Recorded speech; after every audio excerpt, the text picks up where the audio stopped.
OsteoStrong is a popular business with over 200 locations worldwide, but the research on whether it builds bone has been unclear. In this video, I'll explain what OsteoStrong is, compare the claims from OsteoStrong with what the research shows, and give my opinion on whether it's right for you and your program. Okay, let's start with what OsteoStrong is. OsteoStrong is a franchise business. They use a concept called osteogenic loading, which applies high forces to the skeleton for very short periods of time with specialized machines. The basic idea is that by using these machines, you can produce a high amount of force to your bones to increase bone density. Sessions are very short, as little as 10 minutes, and include 4 machines which target lower body, upper body, core, and spine.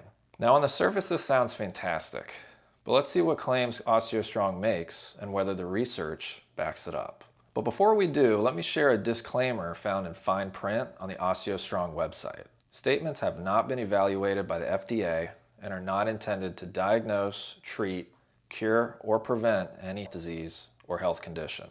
Therefore, OsteoStrong should not be considered an FDA-approved treatment for osteoporosis or a proven method of preventing fractures based on its marketing claims alone. OsteoStrong claims they can increase bone mineral density, improve posture and balance, and make you stronger. I'm sure it does make you a little bit stronger, but I'm not so sure about the other claims, especially increasing bone density. So let's look at one of the main studies that OsteoStrong likes to cite.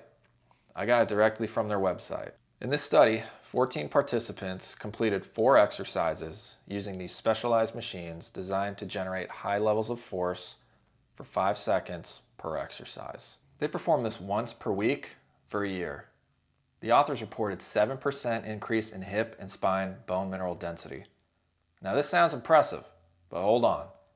This study had no control group, a very small sample size, and the authors themselves explained that because of the inconsistent data collection, the findings were presented in a case series format. Basically, that means the level of evidence is very low. These findings do not provide strong enough evidence that OsteoStrong itself improves bone density. Something else important to include is the author of this study, Jaquish, admitted a conflict of interest because of ownership in the company that built the machines used in the study. This company is associated with machines used in OsteoStrong today.